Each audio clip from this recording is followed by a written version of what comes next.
Magandang hapon mga kakabsat. Ayan nga po, pagdating ko galing GIL Kapipisa, nilabas ko naman po yung aming isdang dalagang bukid at hinugasan ko po yan ng 2 beses at tinimplahan ko lang po yan ng asin. At yan po ay aking ipiprito. Ay nako po, napakahirap namang iprito pala itong dalagang bukid na paborito ng aking bunso. Kung hindi ko nga lang ito paborito ni bunso, hindi ko bibilhin. At habang ako ay nagpiprito, nilabas ko naman mga kakabsat yung aking ampalaya at akin niyang i-slicein para igisa naman yan sa kamatis at itlog. Yan po ang aming magiging hapunan mga kabsat. At habang ako'y nagpiprito, inihahanda ko na nga rin po yan para pagkatapos po ng aking pinipritong isda, nakaprepare na po yan at yan naman ang isusunod kong iluluto.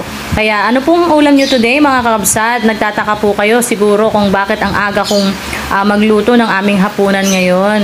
Kasi po si brother husband ay galing sa puyat at gusto ko po paggising niya ay makakakain na po siya dahil mamaya po siya po ay mag-train ng guitar at magpa-practice po para sa gawain namin bukas sa Panginoon. At yan nga po, hinuhugasan ko na yung aking na-slice na mga ampalaya para maihanda na sa aking lulutuin pagkatapos ng pritong isda. At yan nga po, binabaliktad ko yung aming pritong isda at medyo madikit siya sa kawali. Napakahirap niyang baliktarin kasi madikit.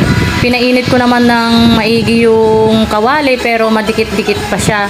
Pero ganun pa man, napagtiyagaan ko at okay naman siya mga kabsat. May isa lang na medyo parang bumuka siya or parang ewan ko ba doon, parang popcorn na nag-pump siya, ayun no, pero okay naman siya. At pagkatapos nga noon, binawasan ko lang ng mantika yung aking kawali at dyan na rin ako naggisa-gisa ng bawang at sibuyas. Ganon din yung aming kamatis at yan i-overcook ko lamang bago ilagay yung ampalaya. Ayan, mekos-mekos natin yan insan para mag-incorporate lahat ng ating mga pampanlasa. Bali, tinimplahan ko lang yan ng asin mga kakabsat kasi hindi ako gumagamit ng mga artificial na pampalasa.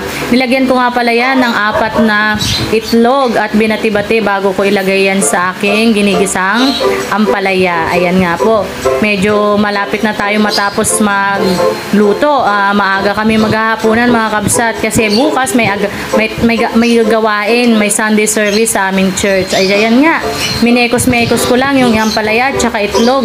Pwede na, luto na mga kakabsat. At yan nga ay nilipat ko na rin siya sa lagayan namin. Ayan nga po, luto na ang pritong dalagang bukid at ginisang ampalaya. Hanggang dito na lang mga kakabsat.